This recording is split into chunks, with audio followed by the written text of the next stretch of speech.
Pineapple കഴിക്കാമോ? Hi, healthy കേരളയിലേക്ക് സ്വാഗതം. ഗർഭിണികൾ pineapple അഥവാ കൈതച്ചക്ക കഴിക്കരുതെന്നാണ് പൊതുവെയുള്ള വിശ്വാസം. എന്നാൽ കഴിക്കാൻ പറ്റുമെന്ന് മറ്റു ചില പഠനങ്ങൾ വ്യക്തമാക്കുന്നു. പ്രോട്ടീനെ വിഘടിപ്പിക്കാൻ ശേഷിയുള്ള എൻസൈമാണ് പൈനാപ്പിൾ അടങ്ങിയ ബ്രോമിലൈൻ. ഈ കാരണം കൊണ്ടാകാം പൈനാപ്പിൾ അബോർഷൻ ഉണ്ടാക്കുമെന്ന വിശ്വാസം നിലനിൽക്കുന്നത്.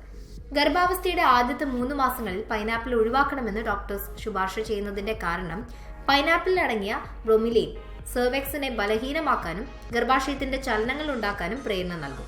അതിനാൽ ആദ്യത്തെ 3 മാസങ്ങളിൽ പൈനാപ്പിൾ ഗർഭിണിയുടെ ഭക്ഷണത്തിൽ നിന്ന് ഒഴിവാക്കുന്നതാണ് ഉത്തമം.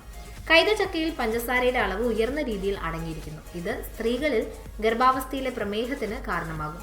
അതുപോലെ തന്നെ ചില ഗർഭാശയ മുറക്കങ്ങൾക്കും ഇത് കാരണമാകും. കൈതച്ചക്ക ഉഷ്ണം അധികമുള്ള ഒരു ആഹാരമായി കണക്കാക്കുന്നു. ഉഷ്ണത്തിന്റെ അളവ് കൂടുതലുള്ള ഭക്ഷണം കഴിക്കുക വഴി സമയമാകും മുൻപേ പ്രസവത്തിനും അല്ലെങ്കിൽ ഗർഭം അലസിപ്പോകാനും കാരണമാണ്. 3 മാസത്തിനു ശേഷം മിതമായ അളവിൽ പൈനാപ്പിൾ കഴിക്കുന്നത് ഗർഭസ്ഥ ശിശുവിന്റെയും മാതാവിന്റെയും ആരോഗ്യത്തിന് അത്യുത്തമമാണെന്നും പറയപ്പെടുന്നു. പൈനാപ്പിളിൽ അടങ്ങിയ അയണും ഫോളിക് ആസിഡും വിളർച്ച മാറ്റാൻ സഹായിക്കും. അതുപോലെ ഗർഭകാലത്തെ അവസാന മാസങ്ങളിൽ പൈനാപ്പിൾ കഴിക്കുന്നത് സ്വാഭാവിക പ്രസവത്തിന് സഹായിക്കുന്നതായും തെളിയിക്കപ്പെട്ടിട്ടുണ്ട്.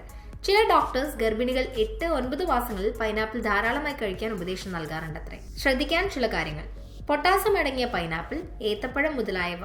ഹൃദയ സംബന്ധമായ അസുഖങ്ങളുള്ളവർ, കിഡ്നി ശരിയായി പ്രവർത്തിക്കാത്തവർ എല്ലാം ഡോക്ടറുടെ നിർദ്ദേശം അനുസരിച്ച് മാത്രമേ കഴിക്കാവൂ.